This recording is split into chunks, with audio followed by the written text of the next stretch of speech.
Miokarda infarktu un akūtu koronārā sindroma pacientiem ārstēšana nodrošina efektīvu zāļu pieejamību un lietošanas nodrošināšanu. Pacientiem nozīmīgi ir lietot kardiologu nozīmētos medikamentus, turpinot ārstēšanos ģimenes ārsta aprūpē.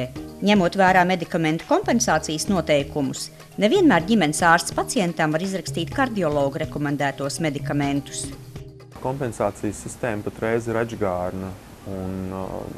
Pirmkārt, es gribu pateikt, ka patreiz tas risks ir diezgan liels, ka pacienta ārstēšana tiek izlemta aptiekā.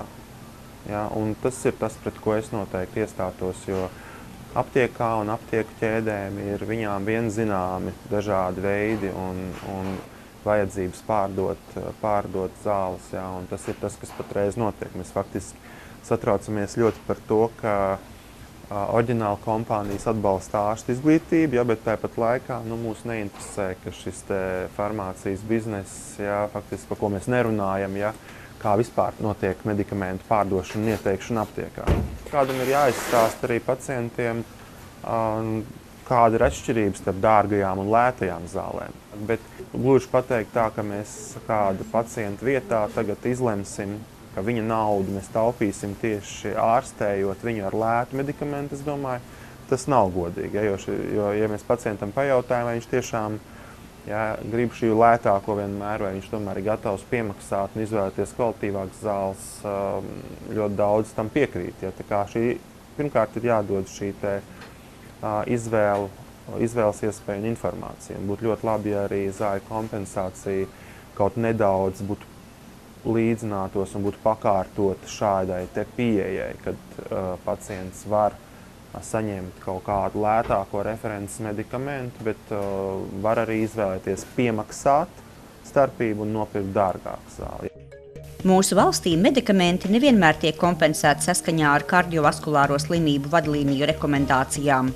Ir nepietiekams medikamentu klāsts, nepietiekams ārstēšanās laiks. Pēc miokarda infarkta mums ir virkne medikamentu, tā skaitā asiņu šķīdinošas zāles, dubulta asiņu šķīdinošas medikamenti ir jāsaņem gadu pēc miokarda infarkta. Īpaši tas ir ārstēts vēl arī ar invazīvu metodi. Un tā ir, ka kompensācija paredz mēnešu vai 6 mēnešu kompensēt šīs zāles.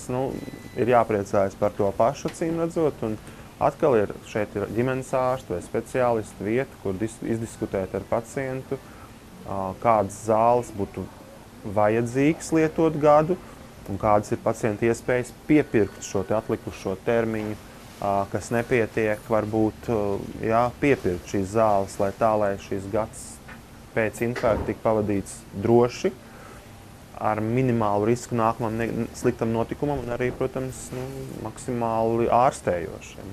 Tas atslēgas vārds ir saruna.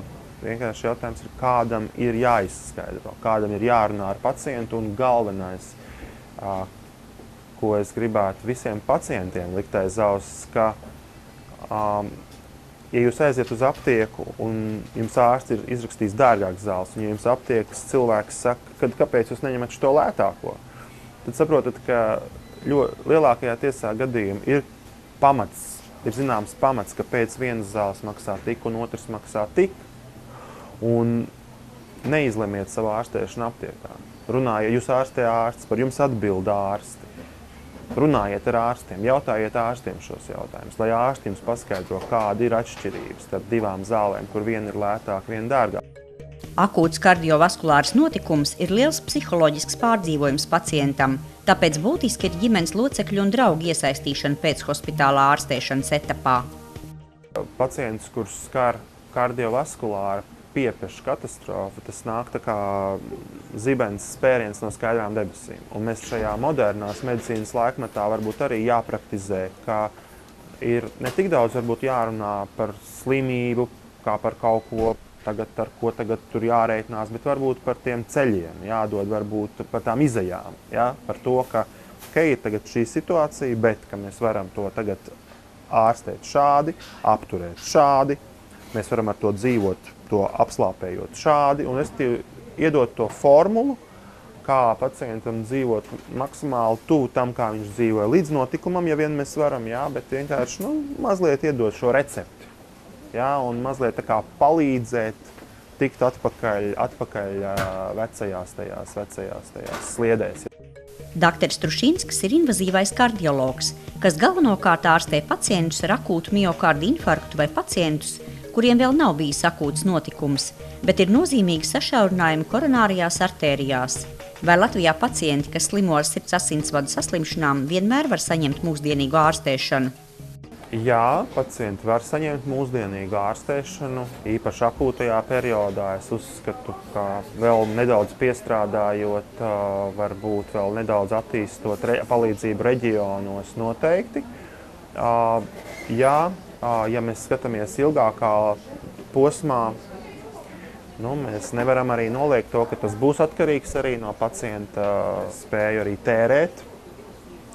Skaidrs, ka medikamentiem būs vajadzīga nauda. Protams, ierobežojošais faktors noteikti ir daļas pacientu trūkums, un šī nabadzība daļai pacientu. Kopumā šī situācija nav tik slikta, un ārstiem ir jāveic izglītojošs darbs. Daudz pacienti ir gatavi paši piemaksāt par mūsdienīgiem medikamentiem. Arī ģimenes locekļi saviem vecākiem gatavi finansiāli palīdzēt. Bet vai vienmēr tiek piedāvāta iespēja izvēlēties kvalitatīvāku, bet dārgāku medikamentu? Pieņemsim, ka 3 vai 4 nevar nopirkt nekādas zāles, un, piemēram, attiecīgi tur 7 vai 6 var nopirkt. Tad trakākais ir, ja mēs, starp 6 vai 7, ja mēs palaižam garām, un mēs nepiedāvājam to, kas ir tiešām vajadzīgs, moderns, ne tikai vajadzīgs un moderns, bet kas ir efektīvs, ieguvumu nesošs, un pamatots. Es domāju, ka runāt ar pacientiem, piedāvāt pacientiem vajag. Katrs pacients var izvēlēties sev pieejamos medikamentus, tāpēc konsultējieties ar savu ārstu par piemērotākiem medikamentiem, kas jums nodrošinās efektīvāku ārstēšanos.